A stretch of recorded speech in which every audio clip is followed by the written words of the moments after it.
Hi there, it's Jonny Miller from Point Blank Online Music School, back once more to show you some cool little tricks with Ableton Live 8 and sounds and samples from clickproduce.com. Today I'm just experimenting really, not really putting a track idea together, just working with a little beat and a little piano riff that I've taken from a sound pack I did a video on quite a while ago actually, the Swedish House from Loop Masters, and I wanted to get a little vocal texture, a little vocal backing into this beat, and I picked up recently from Loop Masters the Verbalism sound pack, and this one's quite nice. It's got a whole bunch of different styles of vocal, from raps and spoken word, and we can do without, please believe it. So little short phrases for raps, perfect for dubstep, perfect obviously for hip-hop too. We bleed electric, we have me, and lots of little, my chest. Keep going, yeah.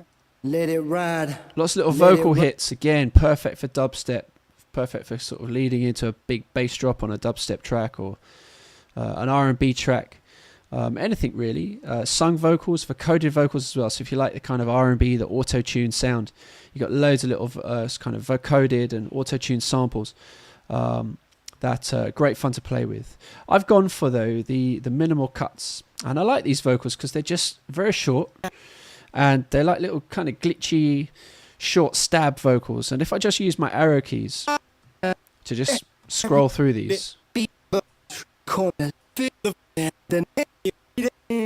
just like the fact that they're really, really short.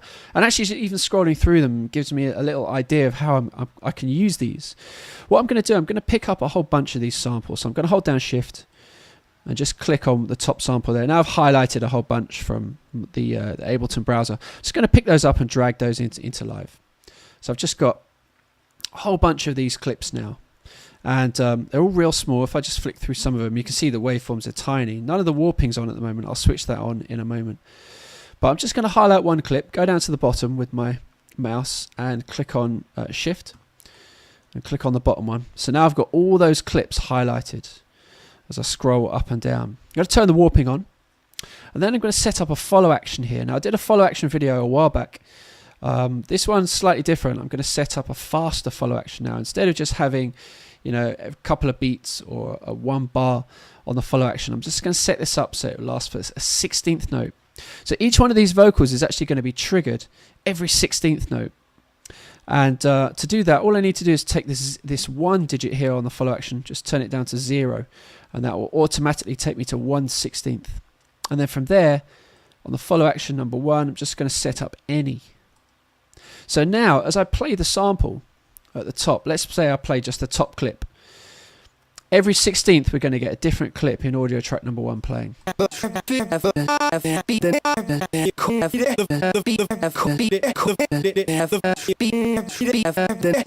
So you can see what's happening there. We're getting real fast playback on all these different clips, and because they're all ever so slightly different, we're never going to get the same thing twice. We're always going to get slightly different patterns. Now also, while I'm here, while I'm sort of setting that follow action up, what I could do is another technique I've covered recently in videos, which is the transient loop envelope. And if I just set that to 16ths and take the transient loop mode to play stop, and then the envelope decay, take it right down, I can get more of a kind of staccato, glitchy sound on those vocals. Because now, after each 16th plays, the first 16th of each sample is fading out, so we're getting a slightly tighter clipped sound. Okay, so now that's set up. I'll just leave that to do its thing, and let's have a look at the beat. If I just bring the vocals down, and this is how I want this to work. I want my beat to just play and the vocal textures to just sit kind of in the background, constantly changing. And it's a nice way to retain a bit of interest in a beat, you know, especially if you're just using the same couple of bars over and over. To have an extra like texture behind it, like a vocal part or even a percussion part. I could try this same technique with short little measures of conga patterns or bongo patterns, maybe not set up to 16ths, but up to maybe 8th notes or some kind of triplet pattern that will just be really, really interesting. But here, I've just set it up to 16th, so I get this fast interplay, this fast kind of chopping effect with the vocals.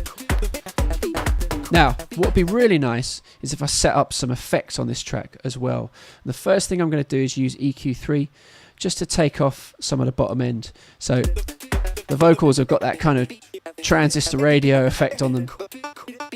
And we get that with EQ3. We get more of a kind of filtered effect with EQ3.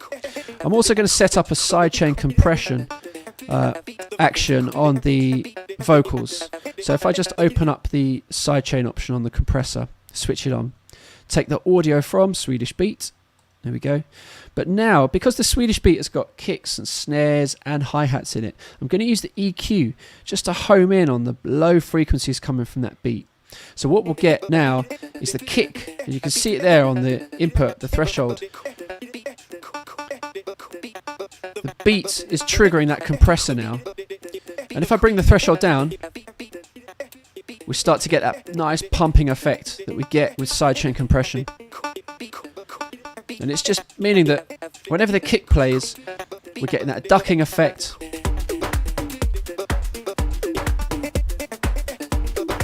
And the vocals just kind of sit at the back. And that just bounces along really nicely with the beat.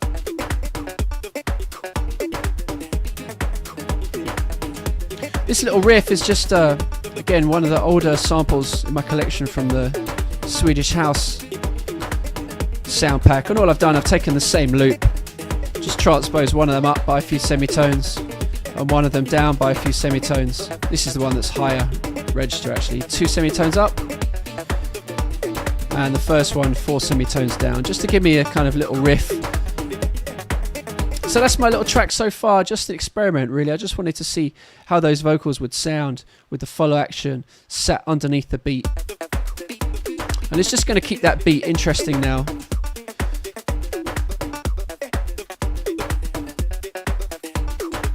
As I kind of think about adding other elements. Right, you can learn loads of cool stuff like this at pointblankonline.net. And I'll be back again next week to show you some more little cool tricks with Ableton Live 8 and sounds and samples from clickproduce.com. Peace.